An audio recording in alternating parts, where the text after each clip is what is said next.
Hi y'all, my name is Annie. Welcome to my channel, Eat, Drink, and Be Reading. And today, I'm gonna talk my September TBR.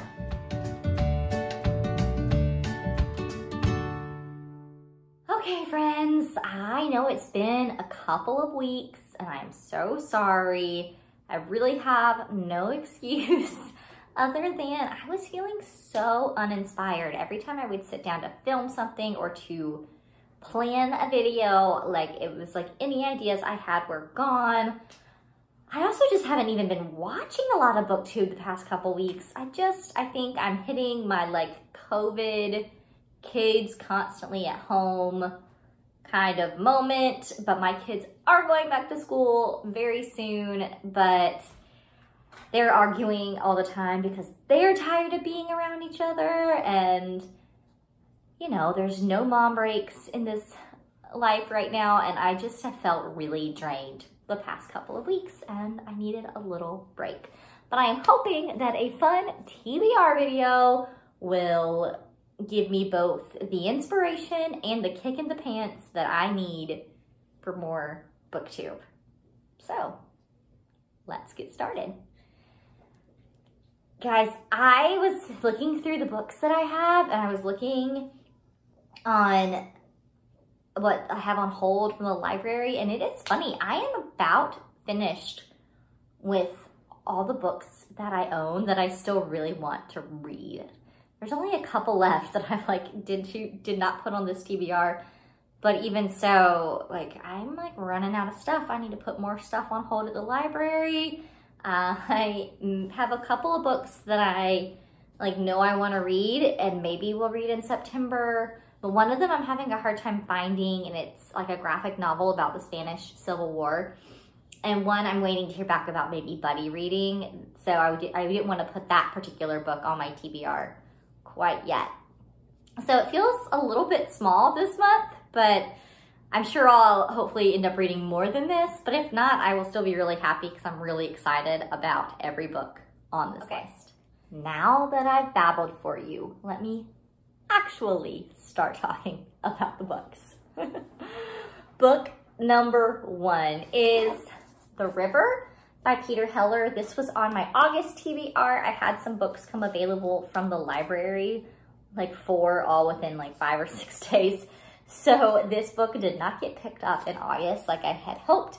I'm still really excited to read it. Still want to read it kind of in the warmer months, the vacation-y summer months. So my hope is that this will actually be the next book I pick up. And I'm finishing up one now, and I think this will be the start of September for me. This is the story of 2 boys, college-aged boys, who go like canoeing or kayaking down a river in Canada. They overhear a very intense argument between a couple, and then they also discover, I think there's a fire? Yes, a fire coming, and so they're trying to get down the river. They discover one of the arguers is missing. So I think it's short. It's supposed to be full of nature, but also like kind of an intense adventure story.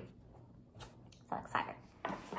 Book number 2 is Persuasion by Jane Austen. This is actually a Jane Austen book that I know very little about, but I've heard several people say it is their favorite Jane Austen. I loved Pride and Prejudice years ago, read Sense and Sensibility earlier this year, and while I didn't love it, I really enjoyed it. I enjoyed the writing a lot, which made me want to read more, and I found this really pretty copy. And so I'm excited for this one too. I'm like ready to read another classic, and I decided that since I own this one, and I want to read, I've been wanting to read it, that this is the classic I'm going to pick up next. Okay, number 3 is Home Cooking by Laurie Colwin.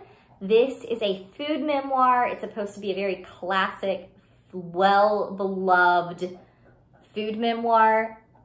I don't know much about it other than that, but it is like raved by people who really enjoy food memoirs. And I honestly, guys, I've been craving a food memoir. My husband and I have been on like a little bit of like an extra, like just diet in the sense of eating less. I'm not cooking quite the kind of meals that I cooked before. And so I'm gonna probably push this one a couple weeks into September to where I feel like I can actually cook some of the recipes that she talks about in this book. But yes, I've been craving memoir, craving food memoir, and so I'm really excited to pick that one up. Number 4 is Beach Read by Emily Henry. I'm currently on hold for this book in the library, and I was like 80 something on the list when I first put it on hold. But it looks like it should come up in the next couple of weeks. So I'm planning to read it in September. I guess it's possible, but if everyone who reads it takes all 21 days to return it, then it might not happen in September for me, but I'm thinking that it would. Most people know this premise. There is, I guess we're at a hotel or there's someplace, and there is a literary fiction author and then a romantic, like rom-com maybe author, and they decide to try to write in each other's genres and sparks fly. I've heard really good things about it. I've heard a few people who thought it was just fine, but the idea of a kind of rom-com based on 2 writers is really intriguing to me. I'm hoping that I'll have more luck with this rom-com than I have the few others that I've read this year. Okay, book number 5 is Life Together, the Classic Exploration of Christian Community by Dietrich Bonhoeffer. I plan on listening to this on audio. It's a pretty short audiobook. It is just that it is talking about what the church and Christian community is and looks like and its purpose. And it's something that I've been thinking about a lot lately. I just read Ephesians in my Bible, which talks a lot about community in the church. And so I'm really wanting to dig in a little deeper, and I'm going to start with one of the classics. Last but not least is another audiobook. If I get to it, I think I will at least get it started and maybe even halfway or more through it. I don't know that I will finish it in September, but this is Spain in Our Hearts, Americans in the Spanish Civil War by Adam Hochschild.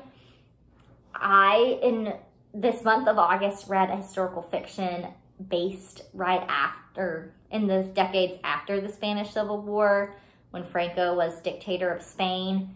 And I know so little about this time. It's funny, I took a dictator class in college, but we spent very little time on Franco.